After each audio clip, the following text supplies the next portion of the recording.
होशियार लड़की की शिक्षाप्रद कहानी। बहुत सालों पहले की बात है, एक छोटे गांव में किसी व्यापारी ने बदकिस्मती से एक साहूकार से बहुत ज्यादा पैसे ले रखे थे।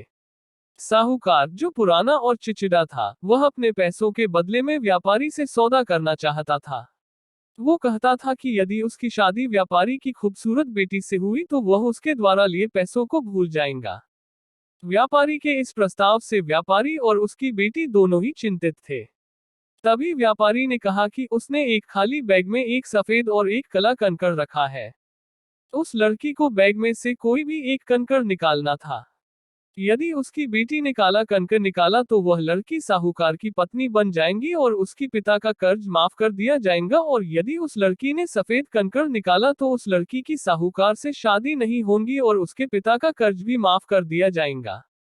लेकिन यदि उस लड़की ने कंकड़ निकालने से मना किया तो उसके पिता को जेल जाना होगा। उस समय पिता और बेटी व्यापारी कंकड़ भरे रास्ते पर खड़े थे। जैसा कि साहूकार और उनके बीच सौदा हुआ था, साहूकार दो कंकड़ उठाने के लिए नीचे झुका। जैसे ही साहूकार ने दो कंकड़ उठाए, उस लड़की की तीखी नजरों को दिख गया कि साहूकार ने दोनों की काले कंकड़ उठाए और उन्हें ही बैग में डाला है। और ऐसा करने के बाद साहूकार ने उस लड़की को बैग में से कोई एक कंकड़ चुनने कहा। लड़की कंकड़ चुनने से इनकार कर दे।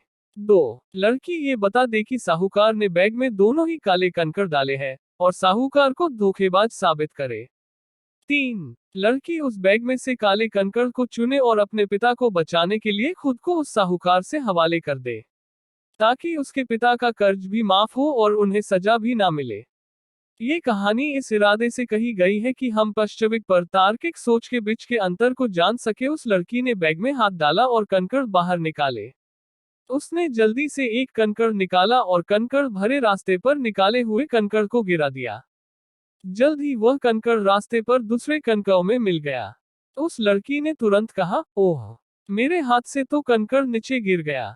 लेकिन अभी भी कोई बात नहीं, हम अभी भी बैग में जो कंकड़ बचा हुआ है उससे पता कर सकते हैं कि मैंने कौन सा कंकड़ चुना था। अब जब देखा गया तो बैग में सिर्फ काला कंकड़ ही बचा हुआ था, और ऐसा माना गया कि उस लड़की ने सफेद कंकड़ चुना था। और तभी से साहूकार की भी धोखेबाजी करने की हिम्मत नहीं हुई, और लड़की ने अपने दिमाग से खुद को भी बचा लिया और अपने पिता को भी बचा लिया, और असंभव को भी संभव कर दिया। मुसीबत चाहे कितनी भी बड़ी क्यों ना हो, उसका उपाय जरूर होता है। कभी कभी मुसीबतों को हल करने के लिए हमें अलग तरीके से सोचने की जरूरत होती है। तो ये स्टोरी आप लोगों को कैसी लगी कमेंट में जरूर बताएं। वीडियो को अंत तक देखने के लिए बहुत बहुत धन्यवाद।